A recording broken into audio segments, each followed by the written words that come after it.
दोस्तों 8 नवंबर 2016 को जब गवर्नमेंट ने अनाउंस किया था कि 500 और 1000 के नोट्स बैन हो गए हैं, यानी 2016 में जब डीमोनेटाइजेशन हुआ था तो उसके नेक्स्ट डे ही स्टॉक मार्केट 6% से भी ज्यादा गिर गया था।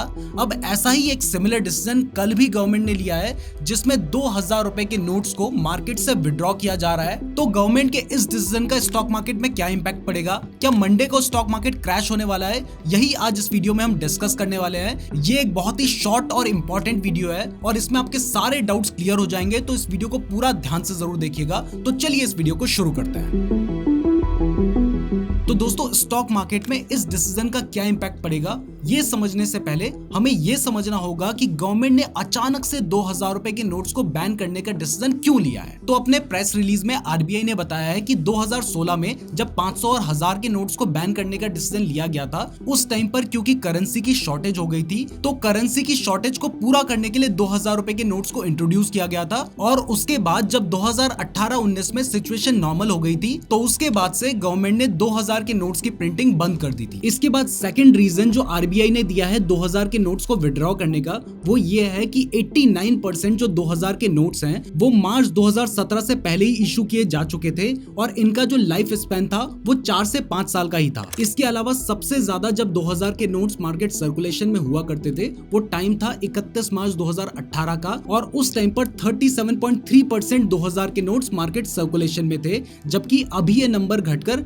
10.8% ही है। इसके अलावा 2000 के नोट्स को विड्रॉ करने का थर्ड रीजन जो आरबीआई ने दिया है वो है क्लीन नोट पॉलिसी का, जिसमें आरबीआई ने बताया है कि जो पुराने नोट्स होते हैं उनको वो जनरली विड्रॉ कर देते हैं क्योंकि इनमें फेक करेंसी होने के चांसेस बढ़ जाते हैं। जो सबसे ज्यादा फेक करेंसी होती है ना, वो पुराने नोट्स की ही प्रिंट की जाती है क्योंकि उन्हें प्रिंट करना और उन्हें फेक बनाना आसान होता है। इसके साथ ही आरबीआई ने अपने प्रेस रिलीज में ये भी कहा है कि ऐसा नहीं है कि पहली बार आरबीआई नोट्स को विड्रॉ कर रही है। ऐसा ही सिमिलर डिसीजन डीमोनेटाइजेशन से पहले 2013-14 के टाइम पर भी लिया गया था, जिस टाइम पर 2005 से पुराने जो नोट्स थे उनको मार्केट से विड्रॉ किया गया था। और उसका रीजन भी यही था कि जो पुराने नोट्स होते हैं उसमें फेक करेंसी होने के चांसेस ज्यादा होते हैं, और साथ ही आपने देखा होगा कि जो पुराने नोट्स होते हैं उनकी कंडीशन भी उतनी अच्छी नहीं होती है। तो दोस्तों इन सभी और इसके अलावा भी काफी सारे रीजंस हैं जिनकी वजह से आरबीआई ने 2000 के नोट्स को विड्रॉ करने का डिसीजन लिया है। तो चलिए अब किसी भी कंक्लूजन में पहुंचने से पहले ये जान लेते हैं कि 2016 में जो डीमोनेटाइजेशन हुआ था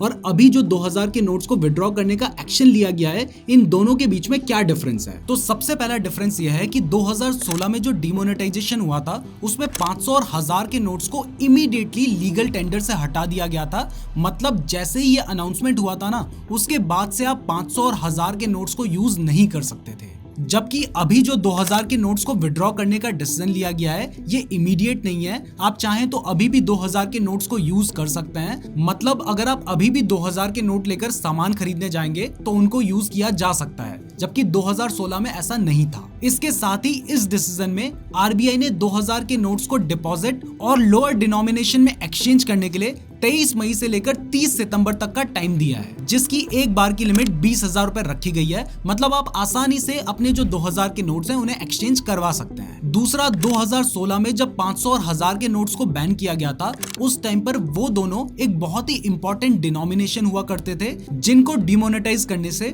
मार्केट में कैश क्रंच आ गया था। लेकिन इस बार जो विड्रॉल किया गया है वो बहुत ही सिस्टमैटिक तरीके से किया गया है, और क्योंकि 2000 के नोट्स अभी सिर्फ 10% ही सर्कुलेशन में है और इन्हें एक्सचेंज करवाने के लिए भी 4 महीने का टाइम दिया गया है, तो इससे मार्केट में कोई भी लिक्विडिटी की प्रॉब्लम नहीं आएगी। तो दोस्तों अब क्योंकि आप इन दोनों डिसीजन के बीच का डिफरेंस समझ चुके हैं, तो अब जानते हैं कि इस डिसीजन का स्टॉक मार्केट में क्या इंपैक्ट पड़ेगा। तो इसको समझने के लिए 2016 के डीमोनेटाइजेशन का स्टॉक मार्केट में जो इंपैक्ट पड़ा था ना, चलिए पहले उसको समझते हैं। तो हमने आपको शुरुआत में ही बता दिया था कि जिस दिन डीमोनेटाइजेशन की अनाउंसमेंट हुई थी उसके नेक्स्ट डे ही स्टॉक मार्केट यानी निफ्टी और सेंसेक्स 6% से ज्यादा गिर गए थे, जिसका एक रीजन डीमोनेटाइजेशन तो था, लेकिन जिस दिन इंडिया में डीमोनेटाइजेशन हुआ था ना, सेम डे यूएस में भी कुछ चल रहा था और वो थे यूएस के प्रेसिडेंशियल इलेक्शंस। और क्योंकि आप जानते हैं कि आज के टाइम पर ग्लोबली सभी इकोनॉमीज एक दूसरे से कनेक्टेड हैं, तो इस वजह से यूएस का इंडियन मार्केट में भी बहुत ज्यादा इम्पैक्ट पड़ता है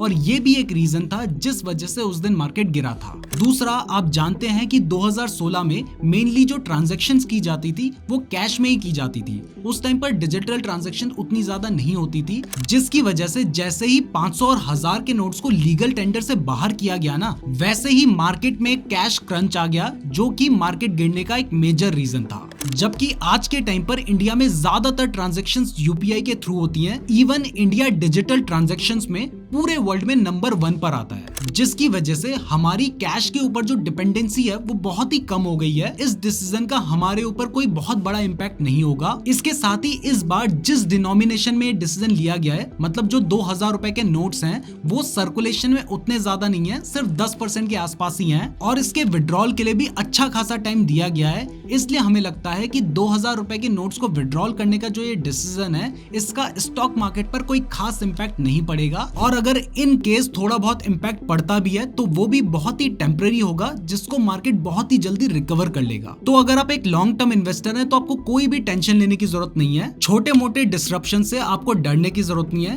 कोई भी डिसीजन जल्दबाजी में ना लें। तो अगर पूरी रिसर्च करने के बाद आपने लॉन्ग टर्म के लिए इन्वेस्टमेंट कर रखी है तो अपनी रिसर्च पर भरोसा रखें, क्योंकि मार्केट लॉन्ग टर्म में अच्छे ही रिटर्न्स देता है। वैसे अगर आप इस वीडियो को सिर्फ इन्फॉर्मेशन के लिए देख रहे थे और आप स्टॉक मार्केट में इन्वेस्ट करना चाहते हैं तो इसके लिए आपको एक डीमैट अकाउंट की जरूरत होती है, जो कि आप बिल्कुल फ्री में एंजल वन में खुलवा सकते हैं। उसका लिंक मैंने आपको डिस्क्रिप्शन पे दिया है। इसके साथ ही आप ज़ीरोधा या अपस्टॉक्स में भी अपना डीमैट अकाउंट खुलवा सकते हैं। सभी का लिंक डिस्क्रिप्शन पे है, तो डिस्क्रिप्शन जरूर चेक कर लीजिएगा। वीडियो पसंद आई है तो वीडियो को लाइक जरूर कीजिएगा। इस तरीके की और वीडियोस देखने के लिए हमारे चैनल को जरूर सब्सक्राइब कर लीजिएगा। और अगर आपने यहाँ तक वीडियो देखी है तो आप हमारे लिए बहुत ज्यादा स्पेशल हैं, कमेंट करके जरूर बताइएगा। धन्यवाद।